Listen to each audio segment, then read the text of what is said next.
Nobody told me about menopause. All of the changes that I would undergo physically, but I'll spare you the details.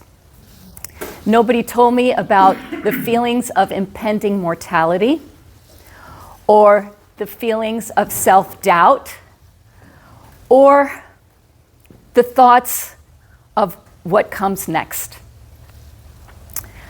I hadn't felt this inadequate since I was 12 when I was undergoing another slew of hormonal changes. And I think it all started when I was about to turn 50. The number just boggled my mind. 50. Half a century.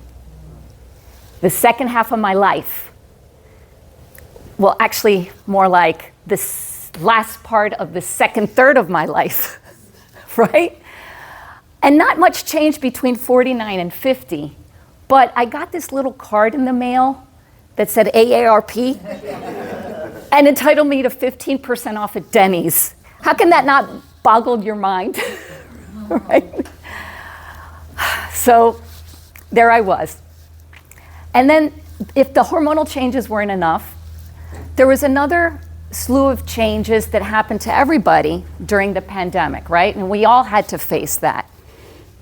So up until that point, I had been traveling, doing corporate training as an independent consultant, and you'd usually find me at the airport lounges in different airports in different countries because I worked a lot with managers in Latin America, teaching them soft skills and communication skills. And I was accumulating status on the airlines and had my nice little American Express Platinum card that got me to all these wonderful places. But then things started slowing down. They came to a grinding halt during the pandemic. Fortunately, I was able to transition into virtual, but things never really came back to the way that I thought they would. And I started seeing that from being able to have a few gigs a year, have a few gigs every month and be able to live comfortably, take my kids on travel. Now things started getting a little tight. And at that point I thought, here I am menopausal, stressed out, low energy, and on top of that, struggling financially. And I thought, something's gotta change. So I thought, how can I be resilient? How can I work smarter and not harder? And I thought, well, maybe if I could only penetrate the speaking market so I can sell some of my longer programs, that would be great. I just have to learn how to do it, right? So at that point, I looked into a bunch of different things and I came across Toastmasters a few times. And I wrote an email to, I think it was on Meetup, if I recall correctly. So I wrote an email, and it was Tim who answered me and said, "Come on and visit us." So I did. I came and visited at the Winter Park location, and at that first meeting, I was recruited to be an counter, and that was lots of fun. It's fun, isn't it? And I got to participate in table topics. And Tim actually invited everybody to a Halloween party at his place. And that was pretty cool because I got to meet some wonderful Toastmasters from other organizations. And I felt this immediate sense of camaraderie. It was very, very pleasant. At the second meeting, I remember our area director, Christy Nauruzi, she gave a wonderful speech that resonated because it was about self-determination, and she quoted Napoleon Hill. At that point, I thought, I was inspired to read that book again. I got myself on hormone replacement therapy. And I started writing my own book on communication, effective communication for managers. At my next meeting, I volunteered, like Michelle, kudos to you, Michelle, to do the icebreaker speech. And I talked about being a third culture kid, living abroad for much of my childhood. And that inspired me to write the third chapter of my book on intercultural communication. I was taking forward momentum. And at one point, I thought to myself, okay, now it's time to do the pathways. Now let me tell you about pathways. I'll be honest. I thought, why would I put myself through this portal with all kinds of this online curriculum, with all the stuff that I've got to do? I just need to practice my speaking. I'll just do my own thing. But then part of me thought, I was a university professor for about 10 years, and I thought, let me see how they do this. Let me see how they do the curriculum. But to be honest, it was actually the bargain hunter in me that thought, let me see what my $20 are going to get me. So I got on to the pathways, and I looked at all the different options. And I chose engaging humor because it seemed to align more with what I wanted to practice, which was the public speaking. And I realized, I had already completed the first assignment, which was my icebreaker. So I thought, okay, check. I looked at the next one, writing a speech with purpose. And I'm like, duh, of course.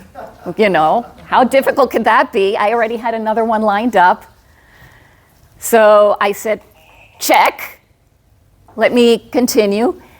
And being the type of person who doesn't like to leave things unfinished, I just kept going. And I'm glad I did, because I didn't know at the time that in order to be able to compete in the International Speech Contest, you need to have at least the first 2 levels of pathway done. So that was a nice little bonus, check, check, check. And now here today, this is my last assignment of my pathways in engaging humor. Check, check, check, check. Let me tell you about my journey. If there's anything that I can say about the past 14 months, besides the wonderful sense of camaraderie that I have felt with all of you and the other members of Toastmasters, I think the most important thing has been that push towards growth and development. There's this underlying culture that permeates within the whole organization, and the members of the body truly desire success for all of its members. That's the feeling that I have gotten. It's also a funnel for leadership development. Did I tell you guys how Gail finagled me into becoming the VP of membership? But all kidding aside, the truth is that Toastmasters has exceeded my expectations, because it's given me these wonderful opportunities to perfect my speaking skills, grow in that aspect, and also develop this forward momentum, which I desperately needed. So there I go. Now, am I a wealthy speaker? No. But I'm a lot closer to achieving the vision that I've had than I did 14 months ago. I'm 2/3 of the way through my book. I'm now searching, editing, and publishing options, figuring all of that out. I have received a scholarship from the National Speakers Association Academy of Central Florida, and I'm working with them. They teach you how to take your speaking and make it a business. And here is where you learn how to speak. I've also started a landing page for my speaking, and I'm learning all kinds of things, how to make a speaker reel, how to market myself. So I'm moving myself. Now, for all of you who are starting to embark on your Toastmaster journey or retaking it, I encourage you to go full steam forward. Because the truth is that when you invest in your personal development, you reap the rewards. And I'll tell you something. If Toastmasters was able to help me in my menopausal, self-doubting rut, just imagine what it can do for you. Thank you.